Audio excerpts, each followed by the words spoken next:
It's not the absence of fear or self-doubt. It's more about your relationship with it. And nobody knows that like today's guest, Michelle Mace Curran. She is a former fighter pilot and only the second woman to ever fly lead solo for the U.S. Air Force Thunderbirds. She has faced the kind of high-stakes, heart-pounding moments most of us cannot even imagine. But what's fascinating isn't just what she's done, it's how she's learned to work with fear and self-doubt instead of fighting it. If you've ever wondered how to stay calm in high-stakes situations, how to manage your emotions and work with them, this one's for you. I'm Dr. Rishma Walji. This is the XO Conversations podcast. Here we talk about what it really looks like to build emotional resilience and fly towards your goals. I am so excited to have you here. I really want to ask you about near-death experiences. You have such an intense job. But first, I want to tell you, when I first met you, I heard your call sign Mace, and I thought, that is so cool. I want a call sign. And then I read your book and I realized how you got it. And I still think it's very cool, but it was very different than what I expected. So can you talk a little bit about that? Yeah, you might not want a call sign as much as you did before knowing the backstory. So people think that fighter pilots just get these cool nicknames that they get to pick them, or it's like you show up day one in the squadron and they're like, you're going to be Maverick. Because I think a lot of that comes from Top Gun and them not explaining call signs at all or giving any backstory. But you, A, do not get to pick it. B, it's given to you. And C, it's given to you based on some mistake you made generally. So it is a rite of passage to receive one. And it's mixed feelings of usually a little bit of shame and embarrassment about the dumb thing you did that now is like on your name tag for the rest of your career, along with like excitement about, making it to that point in your career where you're now like one of the pilots in the squadron. Like you have fully been brought into the fold and you are part of the team. So for mine, I had just gotten to my first combat squadron in Misawa, Japan. I'm a brand new F-16 pilot, fresh out of training. Usually you get named after you're there for 3 or 4 months. But the dumb thing that I did was literally my second flight in country is what people would generally know as dogfight training.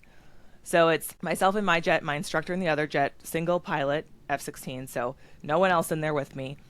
And our whole goal is to get the other airplane in front of ours so we could employ weapons against it, which in this case, our goal was to use the gun that the F-16 has.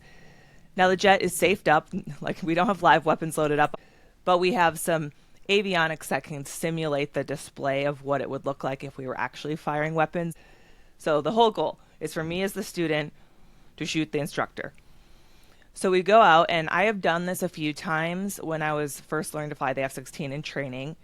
So I have just enough knowledge to be dangerous because it's not day one where I have no idea what I'm doing and I'm super cautious, but I don't have enough experience to be remotely good at it. So I go out there and I know based on my previous experience that there's like a specific set of steps I should follow to set myself up for success to win this fight.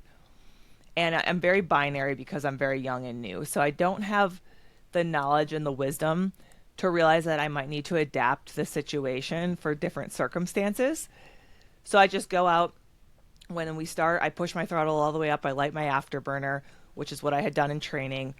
I'm like, cool, power set. Don't need to worry about that anymore. Now I can just focus on letting the jet get a little bit faster, rolling, pulling back on the stick, trying to turn my aircraft through the air to point at the instructor.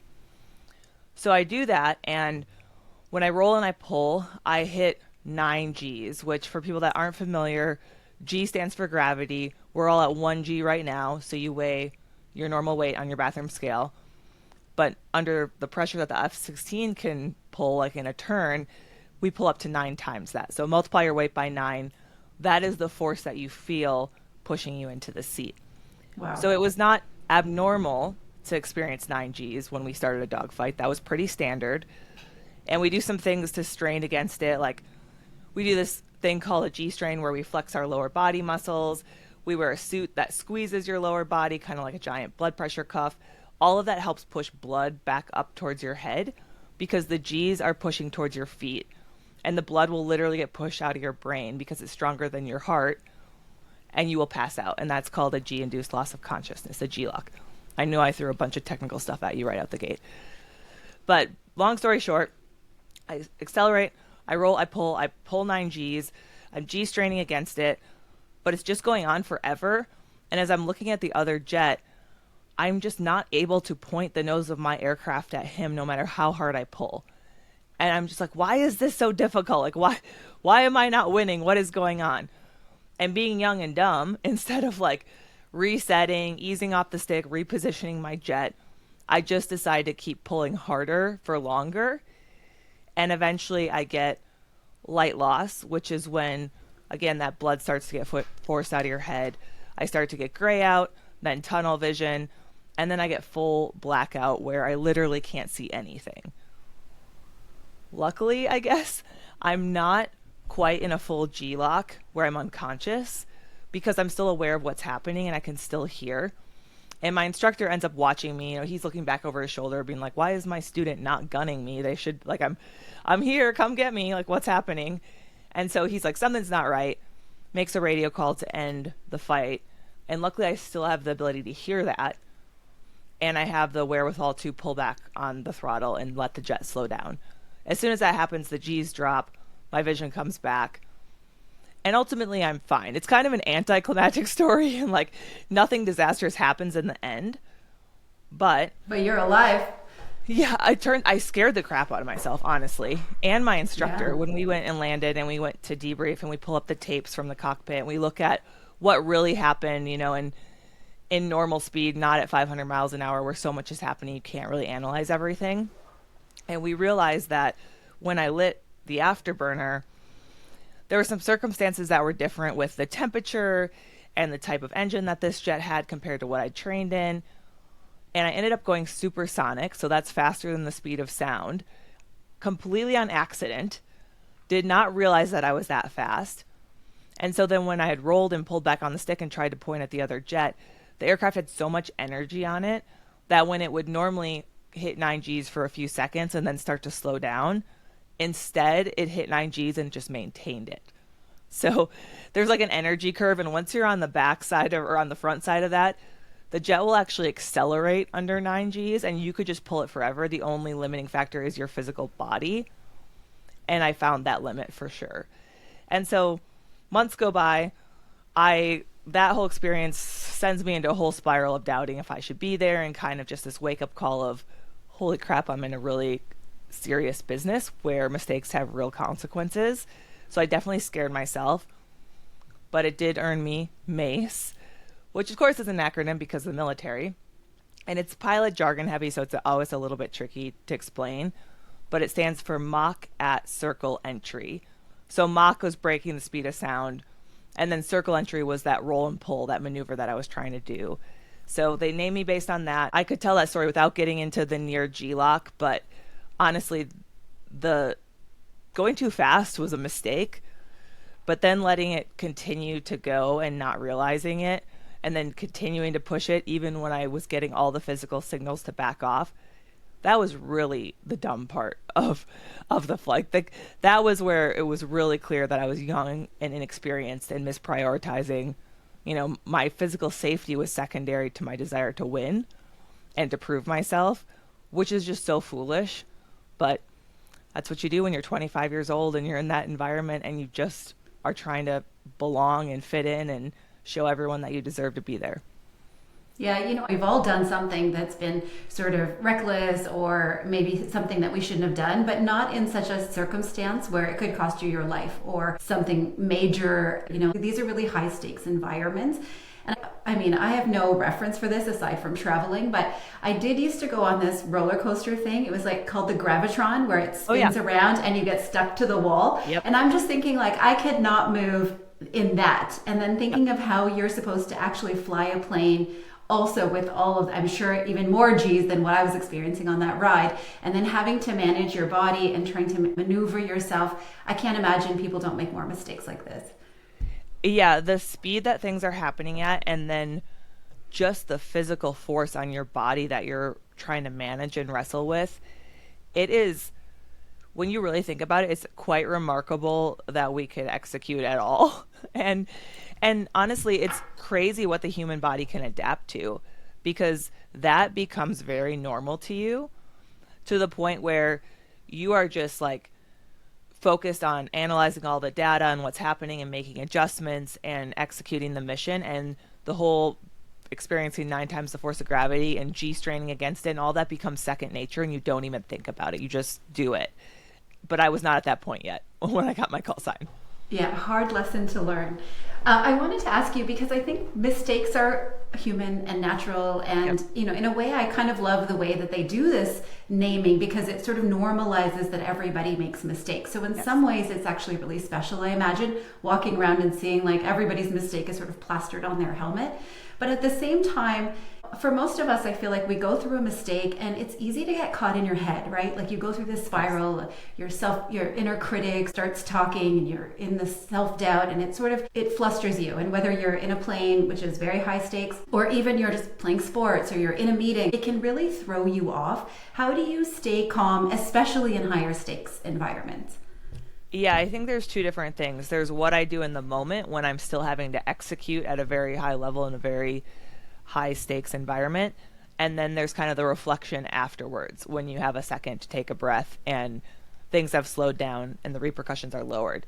So one of the first things I was told in pilot training was about compartmentalization. And any therapist listening is just like, dang, all of my patients do this. I'm trying to get them to stop. But when you're in a really high stakes environment, like if you're playing sports at a high level, or if you're in the middle of giving a speech, or you're executing a presentation in a boardroom, or you're flying a fighter jet, in that moment you will make mistakes. That's normal, but you can't let those mistakes snowball and continue to affect your performance in the seconds and minutes that follow when the mistake was made. Like you just don't have time to be dwelling on it and letting it distract you, because then you're going to make more mistakes, and now they start to feed off each other, and pretty soon the whole thing is a hot mess. And so they're like, you have to compartmentalize. You are going to make mistakes all the time as a student learning to fly, like literally multiple mistakes every single minute. And you just have to be like, well, that already happened. What do I need to focus on right now? And one thing that I told my son when he was playing baseball and learning to pitch, because pitching is a very stressful environment. You are up there in front of everyone. Your performance really impacts the success or failure of the team more than pretty much anyone else's. And he was about 9 years old, and he was good. Like he was an athletic kid, and he would get up there, and when he had a few bad pitches, he would start to cry on the mound. And you're just like, okay, he has the ability and the talent, but he just can't get out of his own head. And he's 9 years old. Like, what do you expect? But I was like, what can I tell him? Because I got what he was experiencing. It was so similar to being a student in pilot training, where so much pressure is on you. And the worst enemy is when your inner critic starts to be loud and distract you and everything falls apart. So what I told him is that, hey, when you have a few bad pitches and you start to feel that emotion happening, I want you to imagine that mistake, and you're going to put it in a treasure chest, like SpongeBob style. We're going to close the lid, put that crusty, rusty lock on there, and we're throwing it off the boat into the ocean. And we will deal with it after the game. And having like a visual mental model, that sounds so silly, right? But having a visual mental model where you're like, shove that in the closet, slam the door, or put it in the treasure chest, shove it off the boat. It gives you this ability to have this clear transition point of, okay, yep, that wasn't ideal, that happened, but I can't change it now. Next. Like, what do I need to worry about now? And I found that technique, figuring out some super simple thing that you can think through in just a couple of seconds, is really helpful when you're still in the thick of it. So that's the first thing. Second thing, after the fact, if you make all these mistakes and then you land from your flight or whatever your thing is, and you just feel bad about it and go on to the next thing, you've missed a massive opportunity to learn, and you've missed the most ideal opportunity to get better for next time. And so in fighter squadrons, we are very hard up about this debrief. Like, it is a sacred thing to us, no matter what flight it is, whether it's something super simple, we're just taking a jet from point A to point B, or it's a combat mission, or it's an air show. We always would debrief afterwards. And that's where everyone that was part of the mission went in a room, closed the door, no distractions, and we ran through the whole flight. What went well, why things went well so we could replicate it in the future, And then what we would really focus on is things that didn't go so well. And it didn't matter if you were second flight in country like I was in Japan when I got my call sign, or you were the highest ranking person in that entire unit and you were in that flight.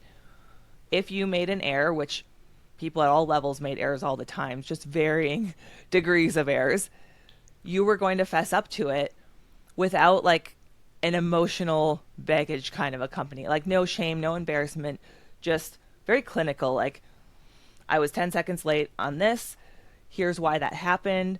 I was misprioritizing this. I was distracted by this, or I didn't have this piece of information, or whatever. We keep digging into it until we get to what the cause was. And then at the end of that debrief, we walk away with a very clear lesson learned, actually written out. Like, we would write it out on this sheet, and it would be like, today I flew whatever flight. I did this thing wrong. Next time I will. And it was like a clear sentence of focused on that root cause of how you could change that for next time so you don't make that same mistake again. And you don't have to do it at that level of formality, but I think creating that environment, whether that's just you yourself sitting down and being like, okay, here are the key things that could have gone better. What did I really learn from them? And like, why did they not go as planned? And what can I walk away with that's very clear and tangible so it's easy for me to reference next time? Or that's with a whole team, and you're creating that environment where that feedback is just expected, and it's not done in a way to call people out and to shame them, but it's done with this common goal of everyone getting better. And when you create that, it helps in that moment. It helps with the emotion and like that spiral that you get into in your head, because you have a way to get it off your chest, and it's turning a negative into a positive.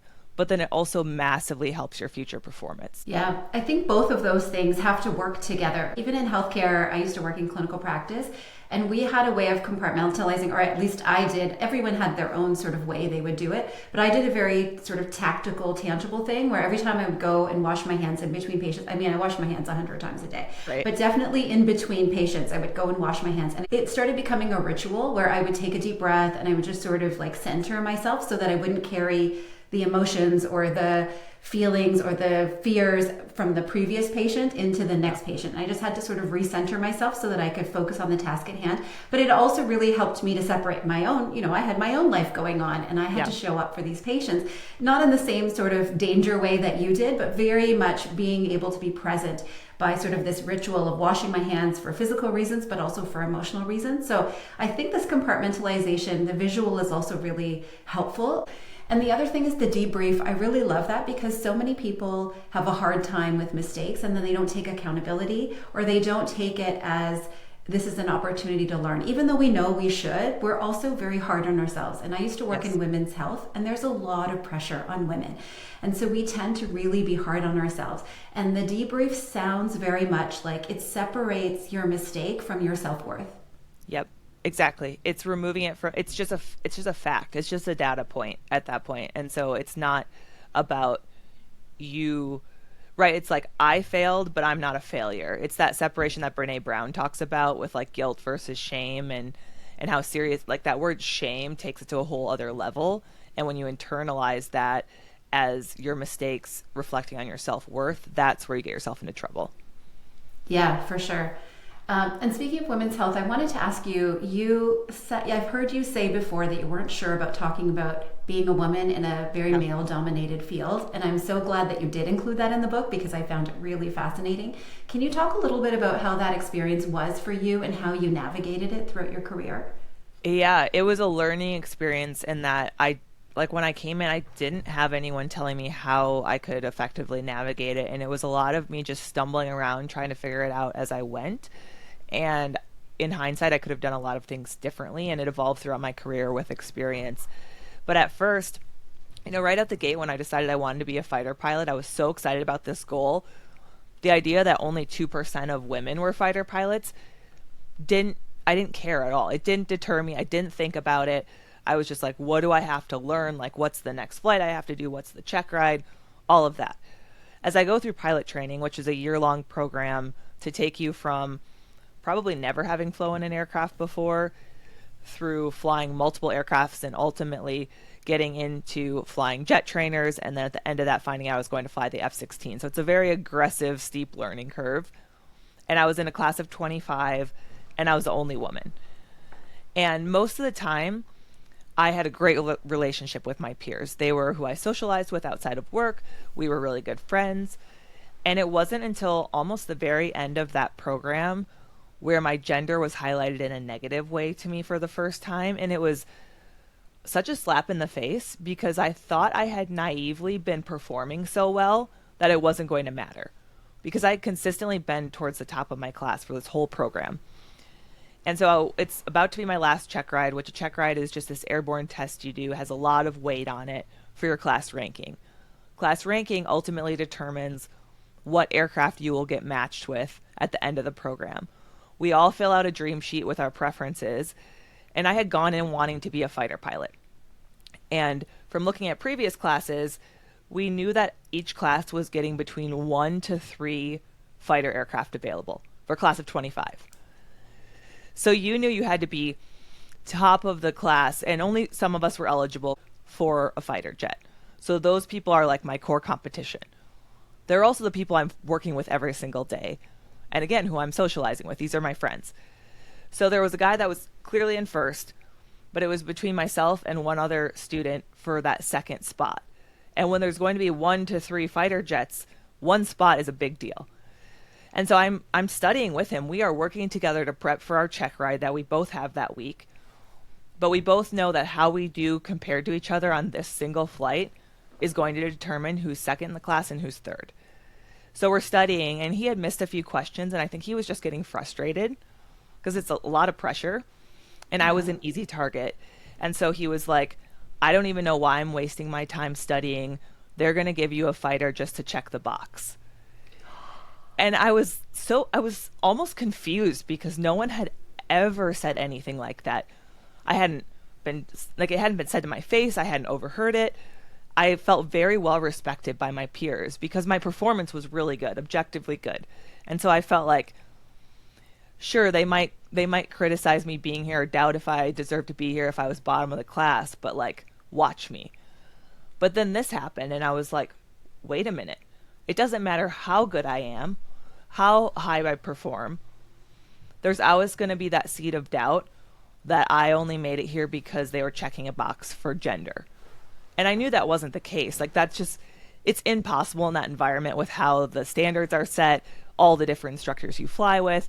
It is just not a thing. It's very clear standards, and you have to meet them. And so I had this moment of, like, does everyone think that? Like, I was just shocked. And I didn't stand up for myself. I didn't push back because I was young and I didn't have that confidence. But I went home, and my check ride was the next day. And I just remember feeling very motivated to prove him wrong. And I doubled down on that, like, watch me mentality. And I ended up having my best check ride of the entire program that next day. And it did solidify me in that second spot. And I ultimately got the F-16, and we only had 2 fighter aircraft available.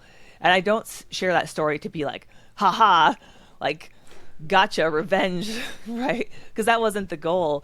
It's more just like, that is a conversation, a remark that I will never forget. He probably forgot it the next day. Like, it was probably just a passing thing for him. But it was such a wake-up call to me. And then as I get to my first unit, you know, the further I got into the fighter pilot culture, I realized that it was very much in transition at that point. And there were still so many traditions that were kind of from the good old boys club era of like Vietnam, work hard, play hard, which I'm all for that. But a lot of the play hard tended to like sexualize women. And it was not like overt sexism towards me. Like, these were my friends again. I'm trusting them with my life airborne. But it was the constant, you know, someone would make an inappropriate comment. And it wasn't the comment itself. Like, sometimes I was like, oh, that actually is funny. Or sometimes I was like, oh, that's offensive. Right? Like, it's hit or miss what my personal threshold was. But it was the fact that when something like that was said, the conversation would come to a halt. Every head in the room would turn and look at me, and they'd be like, oh crap, Mace is here. Are we going to get in trouble? and they would all just wait for my response. And in those moments, which happened a lot, the pressure that I felt to choose a path, either laugh along and belong like I want to so bad, be one of the guys, or B, if it was offensive to me, stand up for what I actually believe in so I feel like authentic and aligned with who I am. And then the third thing is that I felt this pressure to not let down other women who are going to follow in my footsteps. And so those things of belonging, being one of the guys, not rocking the boat, building that trust that's so essential in that environment, was directly at odds with showing up as my actual self and supporting future women in that role. And so it was a no-win situation. And it happened all the time. And it was, I would say, death by 1,000 paper cuts is how I describe it, because people were not mean to me. People did not ostracize me. These were my friends. But little stuff like that is constantly signaling to you that you aren't like everyone else and that you don't really belong. And then when you're like hyper vigilant and auditing everything you say, how you react, your facial expressions, it's just exhausting. Yeah, it's so exhausting. And I mean, I'm relating to this so hard because as a woman of color, you know, now I'm aging, like society doesn't treat aging women very well. And it's like constantly bombarding. And I have many times where I haven't been able to say something because I'm so shocked about what was said to my face that it's like, I don't know how to respond. Yeah. I mean, I'm probably still navigating, although I think I've come to terms with a little bit more, you know, how I want to move in the world and what kind of role model I want to be for my kids. Is there something that you would say you've learned along the way on how, in terms of how to show up for yourself, and even under all of that pressure for, I mean, of course you don't represent every woman, but it feels like you represent every woman, and they're all coming up behind you and people are judging them based on you. What are some takeaways, I guess, that you have? I think initially when I was very young in that world, my gut instinct was to see other women, the few other women, as competition. And I think that was a massive mistake. Not on purpose, but I had this idea that there was only space for one of us to be the best. And I would not be mean to other women, but I would be kind of, I think, cold, and I wouldn't make an effort to connect with them and get to know them. I would just be kind of like side-eyeing and comparing myself and all of that. And as I moved on in my career and just had more interactions with other female fighter pilots and gained some wisdom, I realized that that was my best support network in the entire world. There was no one else who got it at the level that they did and had the same shared experiences in the same nuanced way.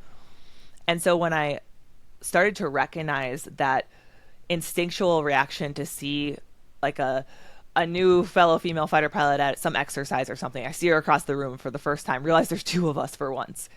And I would feel that gut reaction of starting to judge. And I would consciously be like, no, like that does not help us at all. And I would go out of my way to go introduce myself and be like, hey, you want to grab coffee tomorrow or whatever, and try to connect with that person.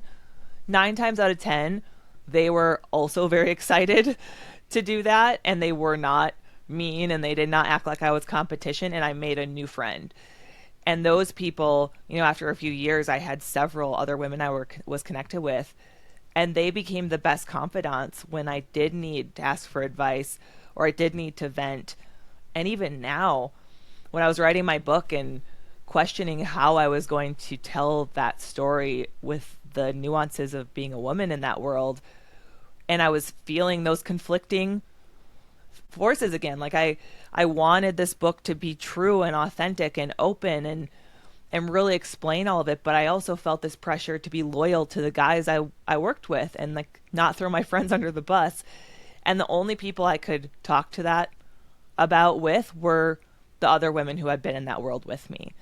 And so connecting with them, reaching, if that's reaching a hand back and pulling up someone who's a little bit behind you in the career progression, or it's extending an olive branch or asking for mentorship from someone that's above you, it is so worth it. And that has been like the greatest gift. Even now, I'm still confiding in women who I was at my first assignment in Japan with over a decade ago. That's really good advice, because I also grew up with boys, and you're sort of like in this guy culture.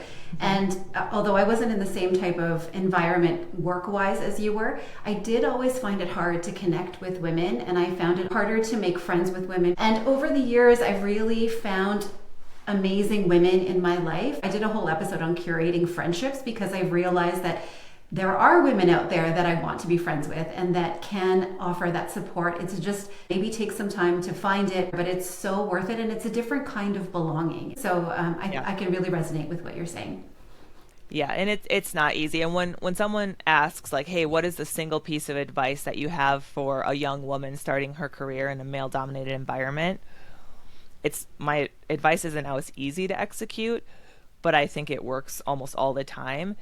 It's to choose what you focus on. And when you focus on learning and getting as good as you possibly can at your job, the respect, the confidence in yourself, the credibility, all of that will inherently follow. It's when you get distracted by the noise and you take your eye off the ball of just being really good at the actual trade that you're learning, where you can get yourself into trouble. That is not a sexy answer, because it takes years and it's hard. Yeah. And when someone is doing you wrong and you can feel that injustice, you want to like clap back at them, and you want to focus your energy on being like, no, this is why you're wrong and blah, blah, blah. But it's a no-win game until you prove that you have the competence. And when you crush it professionally, those people will just come around in time. Yeah, for sure. The competence and then collaboration over competition. I think those things are really, really great together. You write a lot about how to manage negative emotions, which I love in your book. You talk a lot about, how to manage situations when emotions are getting the better of you. Your go, no go, your, avoiding get homeitis, like all of those things. Amazing. People should read your book to get some of those details.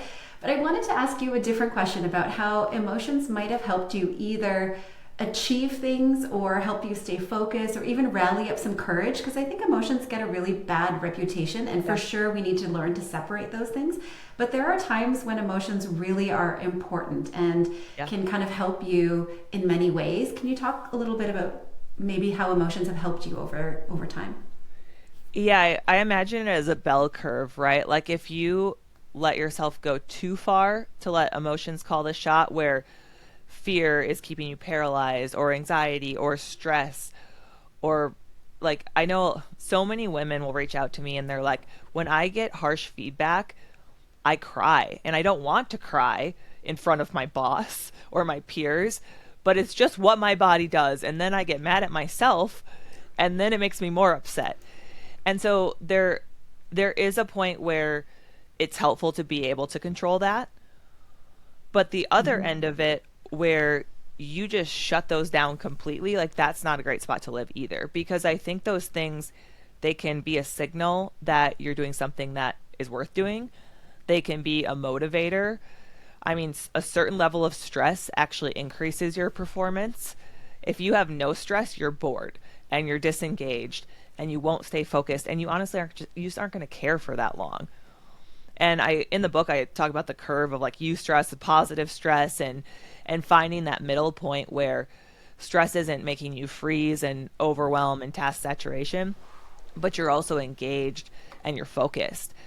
And I think if you can find a progression of skill or of goals you pursue that keeps you in that sweet spot, where it's constantly pushing you a little bit to grow, it's a little bit challenging, it feels a little bit bold, but it's not so massively bold or so difficult that you're just going to be overwhelmed.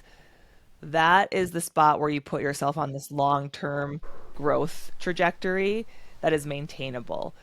And that is like the point we were always striving for in flying, and like, going through pilot training or going through an upgrade for a new skill to lead a flight or become an instructor or whatever it was.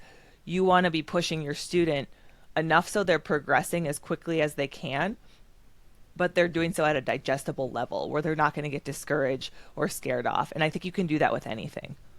Yeah, it's a really good point. I was thinking that emotions are very motivating sometimes. Like it could be, I want to prove myself. It could be, I really want to be a fighter pilot, and I'm not going to even think about anything that could stop me, and I'm just going to stay really focused. But I was also thinking, you talked about how there was someone who was stuck and had to like help that person leave the country. That would have taken a lot of motivation, rallying, a lot of determination that I suspect was driven by emotion. Definitely, yeah. So that's the story of, I'll try to give a concise version of it. Basically, I went through pilot training with a pilot from Afghanistan. You know, our allies were in their country for 20 years, and so they had sent some of their young pilots over. So I went through this whole intense year-long program that I already mentioned with him. We all graduate, we go on our way. He goes back to Afghanistan, flies there for a while, ends up eventually leaving and moving to Canada. So he had immigrated to Canada, but his family was all still back in Kabul in Afghanistan. So he had actually gone back for personal reasons. So he was there with his wife, and the U.S. started to withdraw from Afghanistan. And we all know that that didn't go well. And so as we started to withdraw, the Taliban started to step in and take over very quickly.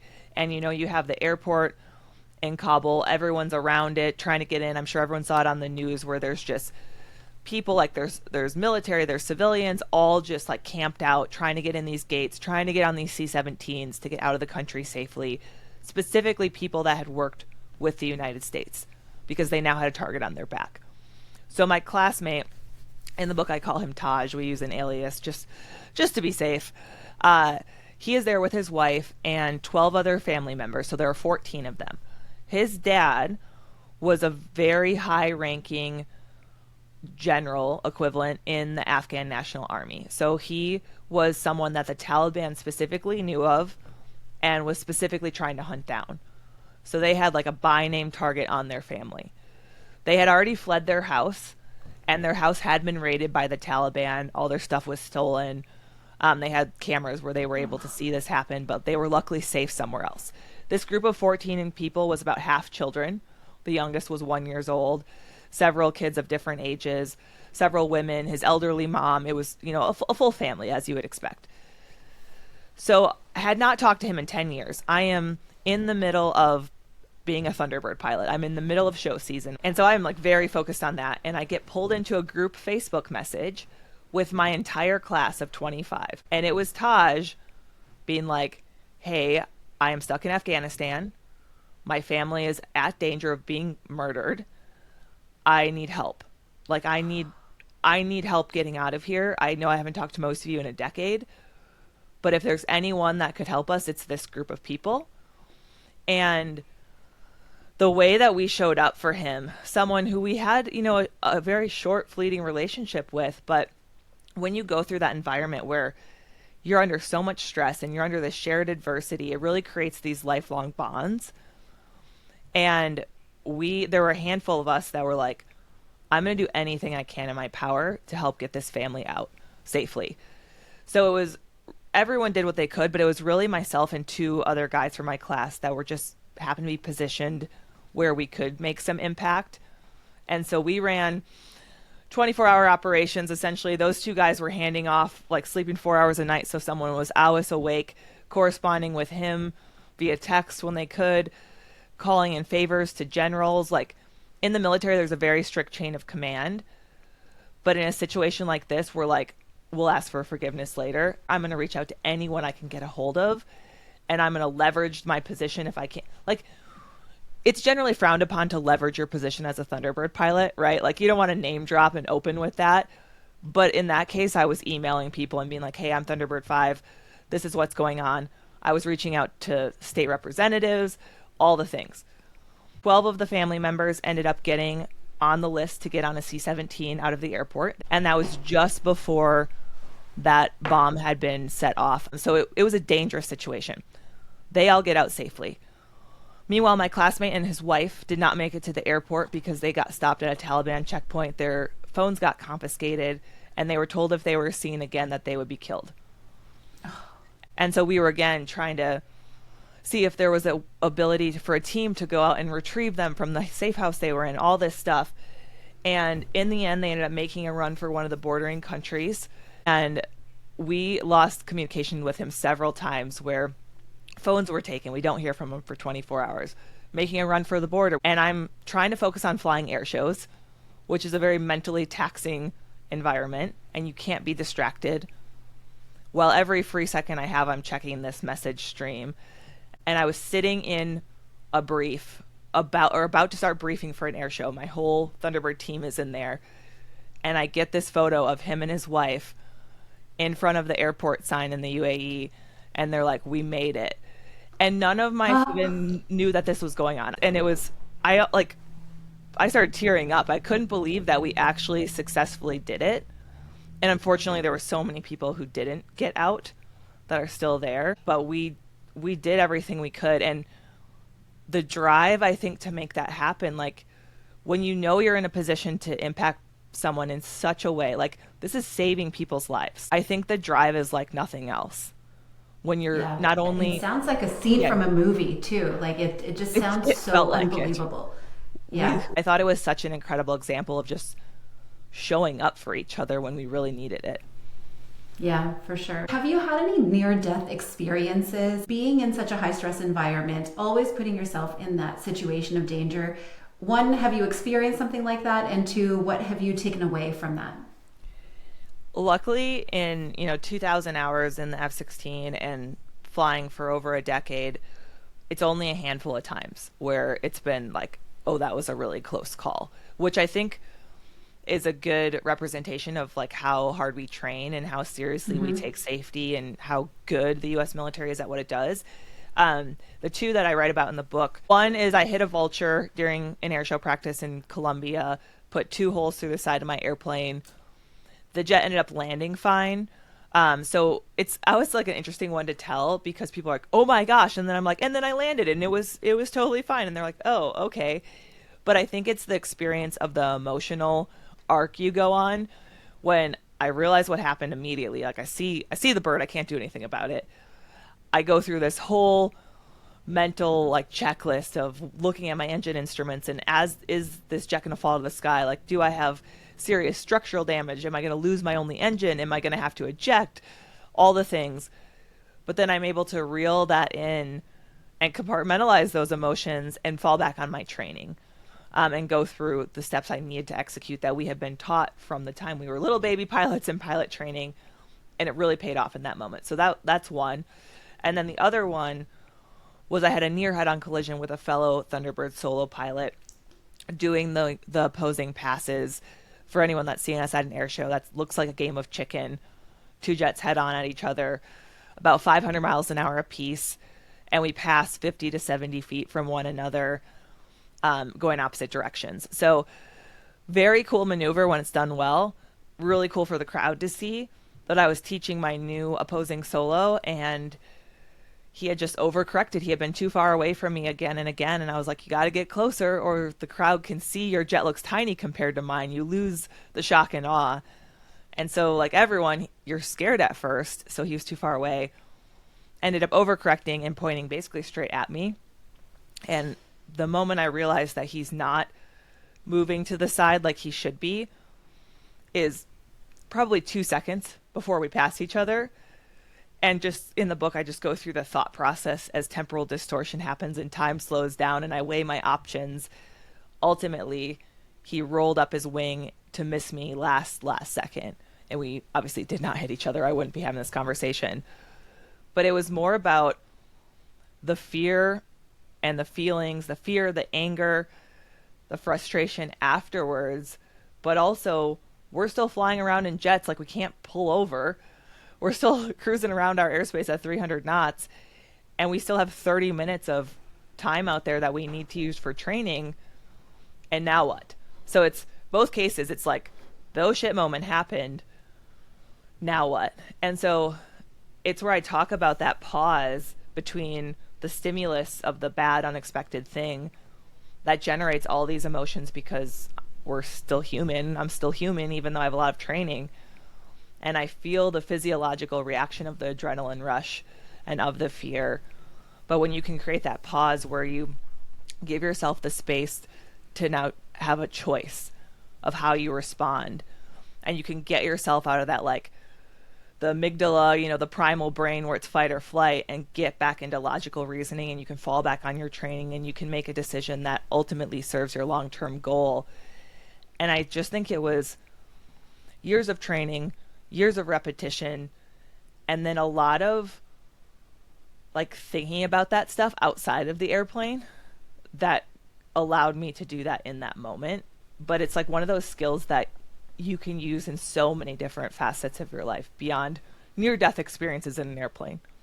Yeah, I've heard you tell the story before, and I talk a lot about untangling emotions and how you have your own emotions, the other person has their emotions, you have the facts, you have the feelings, and all of the things happening all at once, and it really just almost paralyzes you. You can't even do anything, and to untangle all of that is really a mess, and it takes time and it takes effort and energy, but it is so worth it in the end. Even if I just think about parenting, which is like something you go through every single day, not something, life-threatening like you went through, but even just in those moments, like untangling all of the different emotions and the fears and the what ifs, I think it's so useful. So it's amazing that you've been able to do that in such big circumstances. And I don't do it perfectly. Like, I still have moments where I get really mad, right? Where I'm like, I can't believe this just happened. That I think there's a balance between letting yourself vent and feel those emotions, but then drawing a line in the sand where you're like, okay, it's not productive anymore to just spiral on that. Like, what is directly in my control? Like, what can I control in my day-to-day life, in my community? How can I impact people? Like, I can't control everything going on in the world. And focus on the ownership of what you as an individual can do, and that helps me move on to like a more productive mode, I guess. Yeah, it's such a good perspective. Control is so hard to let go of, though. So it's good that you remind yourself of this. What's something that you've learned about recovery? Because I feel like high performers, we don't tend to slow down and recover. We're always concerned about the next thing, go, go, go. We push hard, which is amazing. But also I feel like recovery is really discussed and undervalued. And I wanted to know what you've learned about recovery. Yeah, I think, giving yourself the permission to celebrate small wins is something that I've struggled with in the past, where it'd be like, I'd have this goal and I'd run towards it, I'd make it, and I'd be like, okay, cool, next. And I wouldn't like celebrate with my family. I wouldn't be like, oh, I'm gonna go get a massage because heck yeah. Like, I wouldn't do any of that. It would just be like, feel good for 5 seconds and on to the next thing. And I think that can really drive you, like when you have that type of personality, but long term it burns you out. And an example I like to use, because it's very simple, but it can be overlaid to a lot of other things, is working out. Like, I like to work out, and I tend to feel guilty if I don't do it. And it feels like part of my routine. Like right now I'm nursing a knee injury, and so I've had to like dial it back. And I'm like, my knee has to heal. I can't work out 5 days a week, or it never will. But I still am like, how dare I not work out today? So one of the things I found with that is, rather than just being like, oh, if I get to it, great. If I don't, then I guess it's a recovery day, is being more intentional and planning it. So I'd be like, okay, Friday I'm going to take off. I'm not going to worry about trying to get 10,000 steps. I'm not going to go to the gym. If I literally walk 100 steps in my house today, that's okay, because today is a recovery day. And when I like label it that, now that's my new goal. And now recovering actually is winning the goal. And so it lets me shift from that like one mark of success, and it gives me like, I guess it's still being goal driven, but I just purposely shift the goal to be recovery. And then it's like, oh, then it's okay. Now I'm still winning, even though I'm recovering. Yeah, I did an episode with an Olympic medalist. It's really interesting. It's called Wouldn't It Be Amazing? And she talked about how she was like pushing so hard, and then she finally got injured, and she's like, oh well. And she ended up performing really, really well because she was forced to recover. Now she actually incorporates recovery, not just physically, but also mentally and emotionally into her routine, which I think was really cool. Yeah, and I think scheduling recovery as like, this is on my to-do list today, to at 5 p.m., we're putting the phone in a different room, we're putting the laptop in a different room, and we're winning the rest of the day by just chilling and being with our family. And when you set it out that way, then you don't feel the guilt. Yeah, even just being okay with recovering or slowing down. It's such a foreign, uncomfortable feeling a lot of times. For sure. If someone's listening right now and they're maybe, at the precipice of something that they really want, but their self-doubt is very loud and their courage might be very quiet, what would you tell them?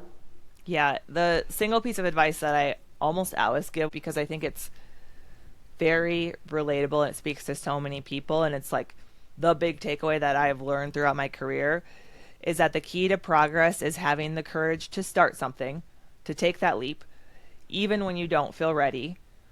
You just have to believe in yourself enough to realize that you're going to figure it out along the way. Like, that is it. You give yourself permission to not feel ready. You give yourself permission to not have all the answers right now.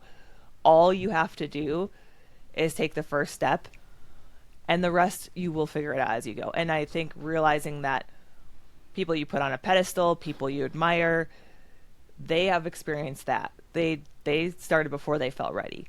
They started before they had the answers. Like, that's the cheat code, I guess.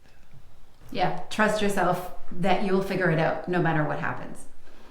Exactly. Yeah, and if something goes wrong, which sometimes it does, it's not the belief that everything's going to go right. It's just the belief that you can weather the storm when things do go wrong, that you can take those lessons, you can learn from it, but also that you can emotionally handle it. And when you believe that, it's like all of a sudden the world is your oyster. You're like, oh, I can do all these things. I might fail, but that's okay. Yeah, that's amazing advice. I mean, I could talk to you forever, but tell everyone where to find you. Also, your book is very engaging and also really accessible and relatable. So I really loved that about it too. Thank you. Yeah, that was the goal, right? Is to kind of demystify this crazy background I come from and make it relatable. So the book's called The Flip Side: How to Invert Your Perspective and Turn Fear into Your Superpower. You can find it at all the major online book retailers. MaceCurran.com. So my call sign and my last name is my website. And then Mace_Curran is my Instagram. And honestly, if you just Google my name, you'll find all the things. LinkedIn, interviews. I'm on the internet more than I should be. Well, I'm glad you are, because I've really enjoyed talking to you and I've enjoyed your story. So thank you so much. Absolutely. Thanks for having me.